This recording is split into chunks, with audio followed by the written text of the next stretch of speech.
Chapter 1. It was an exceedingly beautiful day. The kind of dazzling, crystalline brightness that made New Orleans look almost unreal, sunlight pouring over the city in a white-gold flood, catching on every whitewashed wall and polished shutter until the French Quarter shimmered like a mirage. Heat rose in wavering ribbons from the slate roofs. The Mississippi flashed beyond the levee like a blade drawn from its sheath. It was a day that made everything appear honest, which was, in New Orleans, its own kind of deception. The city came at you all at once, and it came at you with everything it had. It was not a place that revealed itself gradually, offering up its qualities in polite succession the way a formal introduction is made. It hit you. It hit you with the heat first, that wet, clinging, subtropical heat that settled on the skin like a second garment you had not consented to wear. And then with the smell, river mud and roasting coffee and the sweetness of cane sugar drifting off the refineries downriver and beneath all of it, always beneath all of it, the faint, dark perfume of decay that no amount of jasmine or magnolia could quite defeat. Then the sound, the iron wheels of carriages on the cobbled streets, the calls of vendors in French and Spanish, and the hybrid tongue that belonged to neither and both, the laughter spilling from the open doors of the coffee houses, the distant complaint of a steam whistle on the river, and underneath all of that, the low, pervasive, almost felt rather than heard pulse of a city that never entirely slept. Royal Street gathered the brilliance and narrowed it, focusing it into a corridor of elegance and noise. Parasols bobbed like drifting blossoms. Merchants swept their stoops. The morning crowd moved along the banquettes with the unhurried purposefulness of people who believed, collectively, that the finest things in the city were to be found on this street and on no other. They were not wrong. The jewelers here displayed their goods behind plate glass that cost more than the inventory in most shops elsewhere in the city. The wine merchants stacked their casks in doorways like a kind of casual boasting. The ironwork on the balconies overhead was the finest in New Orleans, and New Orleans had the finest ironwork in the hemisphere. Black iron twisted and pressed into vines, into roses, the ever-present fleur-de-lis, and the repeated flourishes of anonymous craftsmen whose names were not recorded, but whose work would outlast every person currently walking beneath it by a century or more. The buildings leaned toward one another across the narrow street, as though sharing confidences. There. Plaster faces painted in the colors of old Europe, the dusty rose, the faded ochre, the cream gone slightly yellow with age and humidity. Halfway down the block, set back from the street by the width of its own banquette, the Lalaurie mansion presented itself. It did not need to announce itself. It simply was 3 stories of rosy stucco rising with an authority that had nothing to do with size and everything to do with intention. The ironwork of its galleries is extraordinary even by Royal Street standards, the lacework of it so intricate and so precisely maintained that it looked less like something made by human hands than like something that had always been there, like coral, like the skeleton of something vast. The windows were shuttered against the morning glare. The double front doors, painted a black so deep they seemed to absorb the light around them, were flanked by lanterns whose glass was spotless. Above the entrance, carved into the stone, the family name. Beneath it, the date of the house's completion, small enough that most people on the street never noticed it at all. It was in front of these doors that the procession arrived. They came around the corner from St. Philip, first the carriage, then the cart, then the plain conveyance bringing up the rear, and even on a street accustomed to displays of wealth and consequence, people looked. The first carriage alone would have drawn attention. It was a berlin of the finest private manufacture, lacquered to a black so perfect it was almost blue, the brass fittings polished until they threw small suns at the passers-by. The matched chestnuts pulling it were identical in their color, their gait, their grooming, and their obvious understanding that they were participants in something that required their best behavior. The driver sat the box with the gravity of a man performing a function that mattered. Silas Duval and Armand Lavoie had agreed on the carriage, on the clothes, on all of it. The mirror demanded a presentation, and Madame Lalaurie deserved one. They had dressed with the formality of visiting royalty. Silas in charcoal broadcloth, continental in its cut, with an ivory cravat pinned by a piece of amber he'd taken off a dead Spaniard in 1811, and had not been parted from since, his silver hair pomaded back from a face weathered into something harder and more considered than it had been in youth. Lavoie in midnight blue with velvet lapels, his boots blacked to a shine that shamed the cobblestones. Where Duval was solid, Lavoie was elegant, the sort of elegance that is not acquired but discovered, as though the man had always been this way, and the world had simply needed time to catch up. Behind the carriage, at a careful interval, came the cart. It was a plain thing, a working cart, low-sided, the wood scrubbed clean, and on it, secured with rope and wrapped in canvas, and beneath the canvas many layers of linen, rode the mirror. It was not visible, and yet people looked at it. They looked at it the way you look at something at the edge of your vision that moves when you are not watching it directly, that sidelong, unwilling attention that the eye gives to things it has not been instructed to notice. A woman with a basket of bread on her arm stopped walking without quite knowing she had stopped. A man talking to another man outside the wine merchant's let his sentence go unfinished and stared at the wrapped shape on the cart with an expression he could not have named. The horse pulling the cart was a bay, and it was sweating. Not the honest sweat of exertion. The morning was warm, but the distance from the warehouse had not been far, but the other kind. The kind that darkens the neck and flanks of an animal that is frightened of something it cannot locate and therefore cannot flee. Its ears were flat against its skull. Its nostrils worked steadily. Pulling at air it seemed to find unsatisfying. It moved forward only because the man walking at its head was patient and firm, and even so it moved in the stuttering, braced, reluctant manner of a horse that is walking toward something every instinct it possesses is telling it to walk away from. From the second carriage, the plain one, Cole Delacroix and Redden Burke climbed down. They were bigger men than Silas and Armand, quieter men whose function in life had always been more physical than ceremonial. They moved to the cart and stood near it without touching it, without looking at it, with the specific and conscious avoidance of men who have learned that some objects do not benefit from attention. When the procession halted before the mansion's black doors, the bay horse snorted and stamped. And then, the moment Cole and Redden began lifting the mirror from the cart, it stilled. All at once, ears forward, neck dry, breathing easy, as though a hand had been removed from its shoulder. Cole and Redden exchanged a look. They wanted no part of this, and both of them knew it, and neither of them said so. The black doors opened before Silas reached them. The interior was a world unto itself. Cool air washed over them as they crossed the threshold, scented with polished wood and citrus oil and the particular freshness of flowers cut that morning. The floors were marble, black-and white diamonds, laid with a precision that made you feel the weight of intention beneath every step. The French wallpaper in its pastoral blues and roses caught the chandelier's light and gave it back warmer. The Venetian chandelier itself scattered small rainbows across every surface, with the careless abundance of a thing that has always had enough light to spare. Every object in the entrance hall was placed with the care of a mind that found disorder not merely unpleasant, but genuinely intolerable. Every vase centered, every candle standing at exact attention, the flowers in their arrangements impossibly fresh. Servants moved through the halls with quiet precision. There were many of them. More than Silas remembered from his last visit, more than the house required, and each moved with the efficiency of people who had learned, in this household, that efficiency was not optional. They appeared and disappeared about their tasks, one arranging fresh lilies in a porcelain vase, another polishing the silver banister, two more carrying folded linens toward the upper floors, and they did all of it in a silence that was not quite natural. The silence of people who have learned to make themselves less present than they are, to take up less space, make less sound, draw less of the wrong kind of attention. Silas noted them. He noted the number of them and the quality of their silence, and he put it with the other things he was filing away from this morning to be examined later, when he was somewhere else. He and Lavoie exchanged a glance. They had known wealth. They had known power. But this was something else, a cultivated dominion, ordered and perfected and entirely controlled. The finery was unmistakable.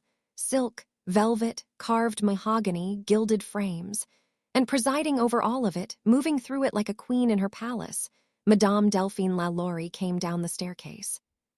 She was 43 years old and possessed of a beauty that had not softened with age but concentrated, the way certain liquors concentrate when you cook off the water and are left with something more potent and more essentially itself.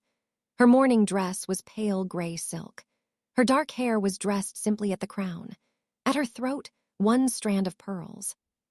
She had arranged herself, or been arranged by fate, in such a way that the room behind her served as her portrait's background. The curving mahogany staircase, the shimmer of the chandelier, the impossible orderliness of a house where everything was in its precise and chosen place. She came forward with her hands extended, and her smile was warm in the way that fire is warm, genuinely so, and not to be underestimated. "Silas," she said, taking his hands in both of hers. "It has been too long, far too long." She meant it. Whatever else she was a woman who kept her history carefully and valued the men who were part of it. She released Silas and turned to Armand, and the warmth in her face did not diminish but deepened slightly, became more specific. "Lavoie, you look very well."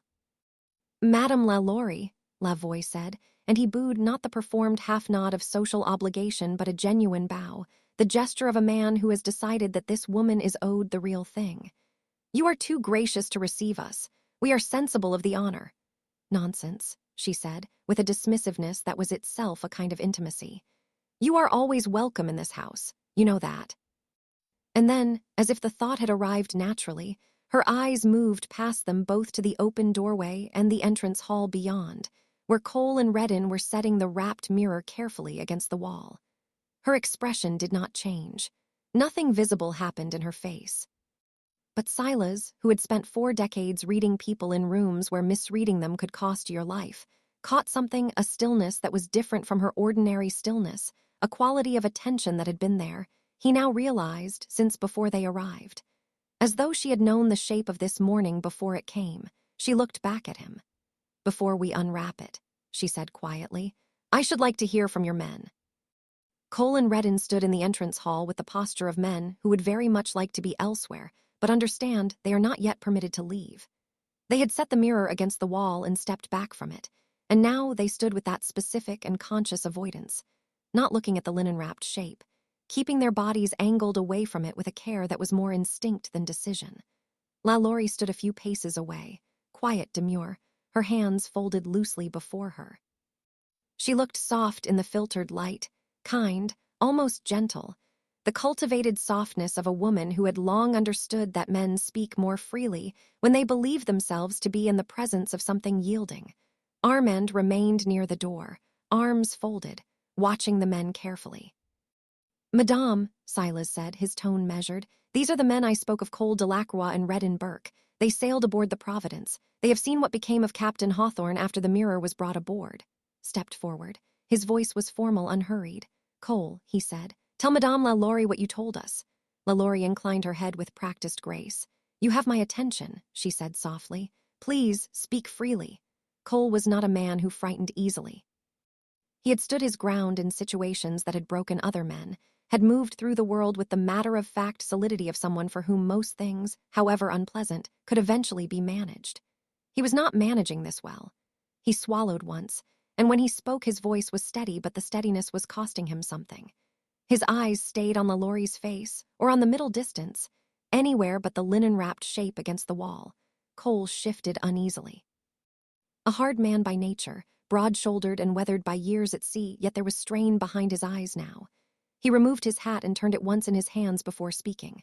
"Madam," he said, "I will tell you what I saw, not what I felt, not what I believe, what I saw in the order I saw it." A pause, the pause of a man organizing something he has gone over many times and still finds difficult to organize. "It started wrong," he said quietly. "That's the plain truth of it." Glanced toward him but said nothing. Cole swallowed once. "A true sailor lives by his senses. I mean a feeling, the kind a sailor learns not to ignore." His gaze drifted briefly toward the covered mirror before snapping away. "We loaded the thing in the hold. Nobody liked touching it. Men joked at first, but afterward," he shook his head. "No one wanted to go near it once it had been brought below." Lalaurie's eyes sharpened slightly. "And why was that?" Cole hesitated. The hold changed. Settled heavily around the room. "There were rats aboard before," he continued. "Always are, but after that mirror came aboard, we started finding them dead."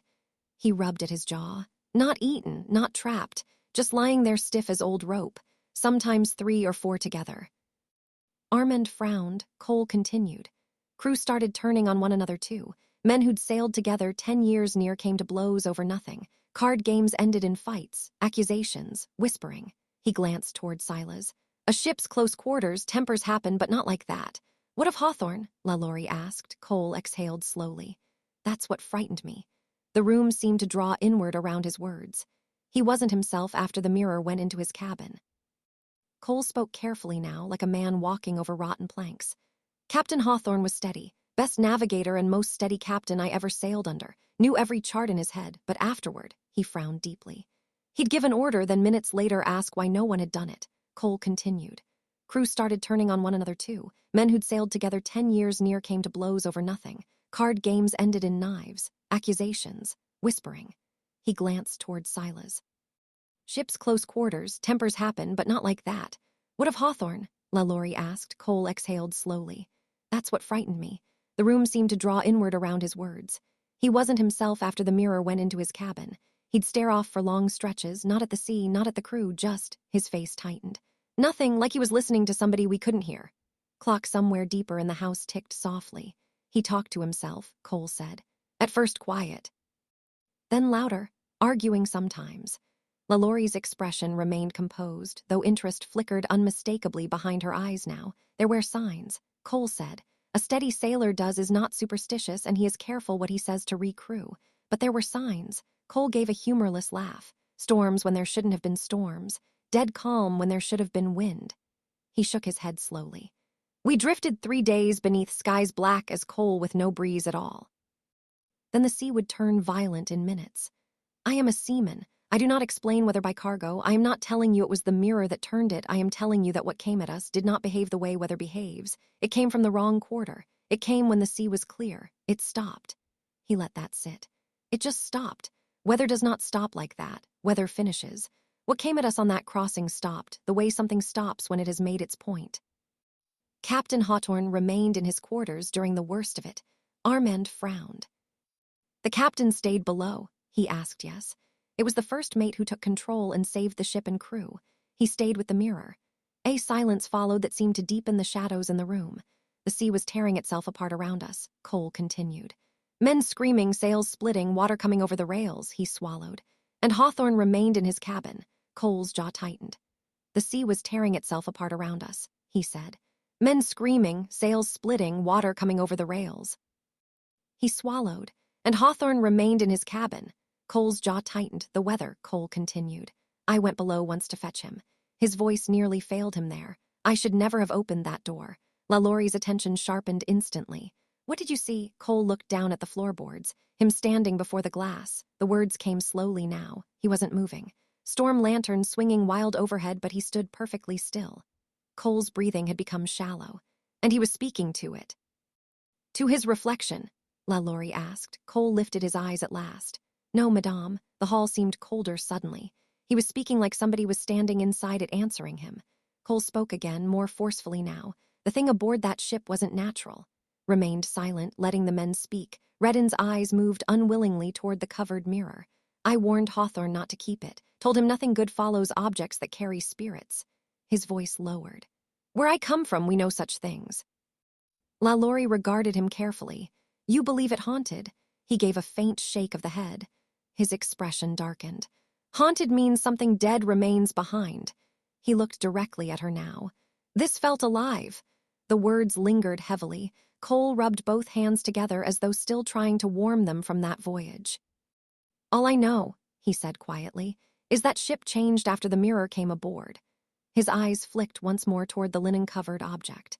And so did every man who stood too long before it. Had not moved. He was standing with his weight slightly back, his hands at his sides, his eyes fixed on a point somewhere above Lalaurie's shoulder. His jaw was set. As Redden began to speak, Cole seemed visibly relieved, as if he had shed the weight of the world in the telling. Monkey went first, he said. The captain's animal. He'd had it years. It knew the ship, it knew the hold. It had no fear of the dark or the water or the noise of a working vessel. Redden went on the night we saw that mirror. The monkey screamed. Not the way an animal screams when it is startled. The way it screams when it understands something. He stopped. It was not seen again. We searched. There was nothing to find. Both captains, Redden said. His voice was quiet and carried a slight tremor he did not attempt to suppress. It was the first he had spoken, and he had not planned to speak yet, The words had simply come, as though the account could not be held by one man alone. Hawthorne first, then Ventresca. Both of them went and stood before it. Both of them lost time. You could see it in them after, the way a man looks when he has been somewhere his body did not go. Cole nodded once without looking at Redden. What Redden says is true. I saw it in both of them. What Cole was describing, Redden said, and now his voice had found its steadiness. The particular steadiness of a man speaking from conviction rather than composure, is a duppy glass. He said the words plainly, without apology, the way a man names a precise thing in a language he is not certain will be understood but has no substitute for. Where we come from, a duppy is a spirit, not a ghost the way people say ghost here. Something that remains, something that has been held or given reason to stay. His eyes moved, briefly and involuntarily, toward the wrapped mirror, then back. A glass that has been worked made into a place where spirits gather or are kept, it feels a particular way, even covered, like someone standing too close behind you and when you turn there is no one there. Only there is. There was a sailor, Redden said. Vain, good man, calm day, good wind, nothing wrong with the sea. He fell from the rigging and came up in the water and looked not at the rope we threw him. He looked at the captain. And the captain stood at the rail with his hands on the wood and watched him go under. The tremor in his voice ran deeper for a moment. Didn't call out, didn't command. Said he's gone before any man on that deck knew he was gone, like he had already seen the end of it somewhere else. A pause. That is when I knew the man I had warned was no longer the man standing there. There is a road, he continued, between the living and what is not living. Papa Legba stands at that crossing. Nothing passes without his leave, in the proper order of things. The tremor had returned to his voice, quieter now, running beneath the words like a current. What is in that glass does not wait for leave. It does not stand at the crossing and ask. The monkey, what we saw, was an animal that understood this before any of us did. The weather, those were not coincidences, and Cole is right not to call them so. Something was moving. Something was feeding on what passed near it. He stopped. His hands at his sides had closed into fists without his appearing to notice. I don't want any part of it, madame. I'm sorry to say it plain. You asked for plain, Cole said, quietly, still not looking at the mirror. Lalaurie was quiet for a moment. Her expression remained soft, sympathetic, almost maternal, a woman receiving difficult news with grace. You have done well, she said gently. Both of you, I am grateful for your honesty. Armand Lavoie stepped forward and placed a hand briefly on each man's shoulder, the gesture of a man who knows when a thing is finished. Go outside, he said quietly. Get some air. I'll see to the rest. The kindness in his voice steadied them visibly. They booed, awkwardly and with evident relief, and left with the quickening step of men who are putting distance between themselves and something without quite wanting to admit that is what they are doing. Lavoie followed them to the door, speaking quietly, making sure they were settled. Then he returned. The entrance hall was still. A clock ticked somewhere deeper in the house. Morning light lay in a bright bar across the marble floor. Silas produced the shipping manifest from inside his coat, the copy bound in leather, and laid it open on the console table beside them. He showed Lalaurie the relevant pages. He showed her the columns of cargo, meticulous, precise, accounting for every crate and barrel and bale that the Providence had carried. He showed her the absence. The mirror was not listed. She looked at the pages with the careful attention she gave to all documents, her finger moving along the columns without quite touching the paper. Not an omission, she said. It was not a question. We don't believe so, Lavoie said. The rest of the manifest is meticulous. There is no reason for sloppiness here and precision everywhere else. Captain Hawthorne chose not to list it, she said, so it appears. She was quiet for a moment. Then, and there is more. It was not quite a question. Silas held her gaze and told it the way he told everything that mattered, plainly, in sequence, without embellishment, because the facts were sufficient and embellishment would have been an insult to the weight of them.